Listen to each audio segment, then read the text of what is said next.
This is my one audience member. That is my mom. Today I'm going to be talking to you guys about Dia de los Muertos. You guys might know it as Day of the Dead.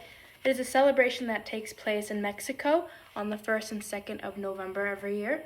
It is a celebration that honors the soul of the dead people in your life. They believe that there's a border between the spirit world and the real world, and on those 2 days that line kind of dissolves. I don't know if you guys got the intro, but it is from a Disney movie called Coco, and Coco is a movie about Dia de los Muertos, and it represents it actually quite accurately. So if you guys have some extra spare time on your hands, I would recommend watching it. It's a very informative movie, but it's also very cute, and it's a good movie, so I would recommend watching it. Some history about myself. I am Mexican, and my mom's side is from Michoacan, Mexico, and it is west central Mexico. So I personally celebrate with my family every year. It's really fun, and it's a really good way to bond with each other. Dia de los Muertos started around 3,000 years ago. In an article written by Enrique Castro, it's called The Day of the Dead. He writes that the origins of Dia de los Muertos comes from the Aztecs in contemporary Mexico. So like I mentioned before, there are 2 days of the celebration. November 1st is typically the celebration of the children in your life that have passed away, and pets. They do celebrate pets too. And the second day, November 2nd, is when they celebrate all the adults. So that could be your grandparents, your parents, your siblings that are older than you. It's a really good celebration to have.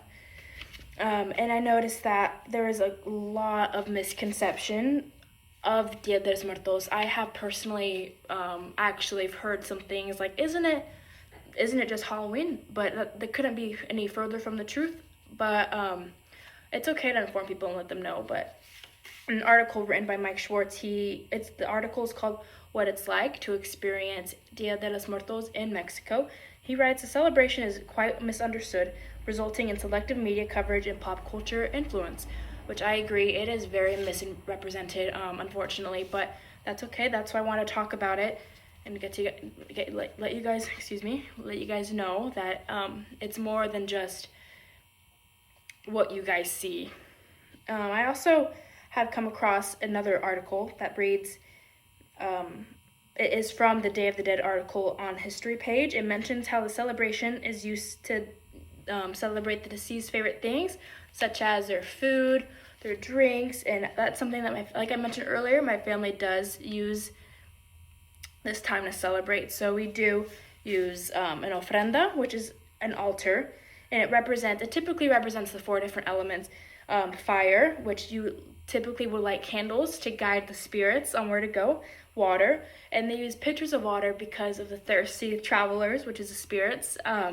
They use earth, which is traditional food like to put out, like pan dulce or tamales or anything like that. You probably have seen that before, like conchas. And the wind is papel picado, which is a vibrant banner that they use to let the spirits guide through and pass them through. Ofrendas are also decorated with photos, marigolds, which is a flower, the children's favorite toys, and sugar skulls. Sugar skulls is a really popular one that you probably have seen before. And the foods include, like I mentioned earlier, pan dulce, hot chocolate, spicy hot chocolate, and then conchas. So today I would like to show you guys what we use for our ofrenda. We use these to represent the marigold. It's just like these bright yellow-orange flowers.